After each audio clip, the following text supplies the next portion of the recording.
Hello and welcome to this video. This is an historic metronome number reconstruction video in which I take one of BURGMÜLLER's studies, Opus 100, one of the 25 studies, and put it to the test, to the double beat theory test proposed by Wim Winters and his followers.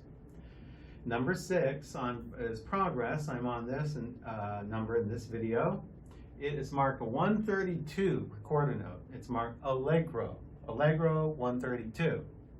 Now, let me see what that is literally. So I'm going to put 132 on, and I'm just going to try to play a little bit, exactly 132 per quarter note.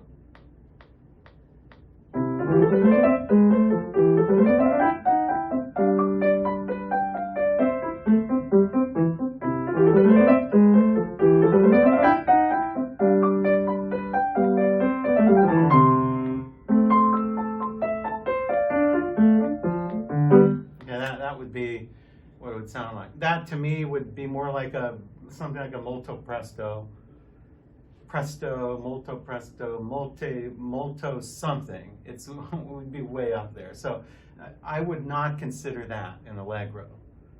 Okay, that would be the single beat theory. That's too fast. Now, let's go to the double beat theory. The double beat theory states, well, that was too fast, which I believe it is. Put it on 132, and they say, well, the beat now goes to 2 of these beats for every quarter note. In other words, that's the 8th note beat. Okay, now let me test this out. I'm going to play the whole thing, actually, at that speed per 8th note.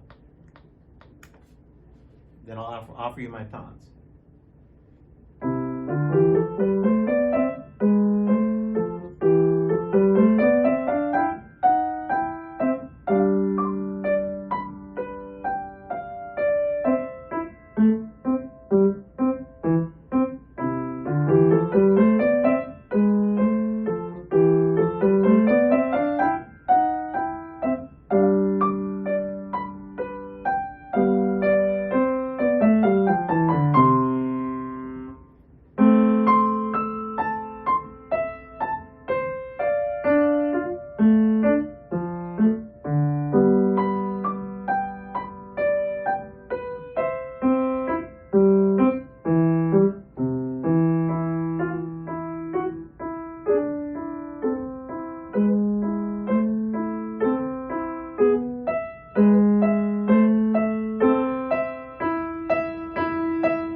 Okay, good. Tested myself out. I was right on beat.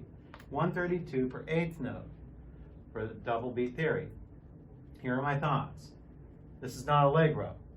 Okay, this is a good practice speed for lower level students who are learning notes and rhythms. This is not allegro. It's nowhere near allegro. Now, I want to just throw something out hypothetically here. I want to choose a speed. I'm not going to tell you what the speed is.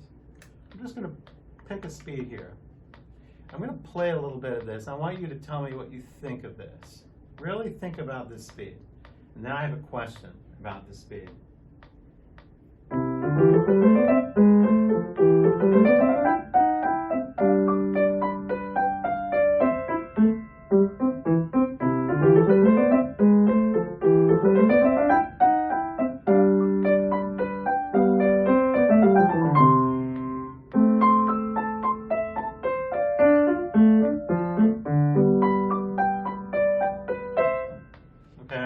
Didn't play the whole thing. So you get a taste of it at that speed. How does that sound in your opinion? I think it sounds good. I think something like that would be more acceptable. Now, I'm not telling you what the speed is because I'm going to surprise you with something. This is very interesting. And this is one of the things that that invalidates the double beat theory, in that the speed I chose was 108, 108 per quarter note. At least to my knowledge, 208 was the fastest speed on most pendulum metronomes. At least it is here on this this one here. This is a Whitner. It's a plastic one. It's not the greatest, but okay. Think about it. 208.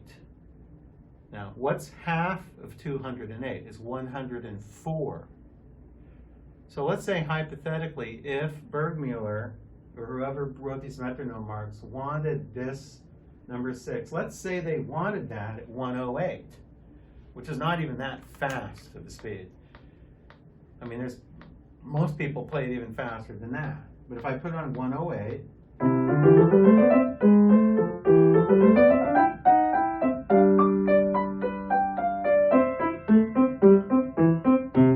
I put it on 108, it's not even that fast.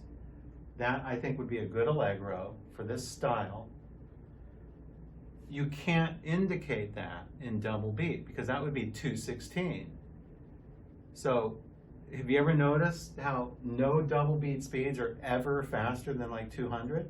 It's because they couldn't, because they were limited by this mechanical device. So even if BURGMÜLLER wanted 108 for this, which is a good speed, he couldn't have done it. That tells us something. That tells us that perhaps, and I'm going to make conclusions after this whole series, perhaps there were limitations. And because of those limitations, they could only go up to 208. The fastest a double beat player would ever go is 208. You rarely see any speeds faster than 200. According to the double beat theory.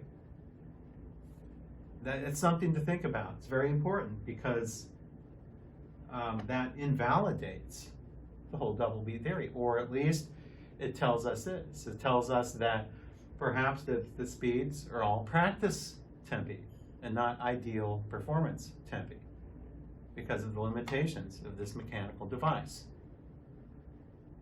So stay tuned for the next video. I will move on to number 7, the limpid stream.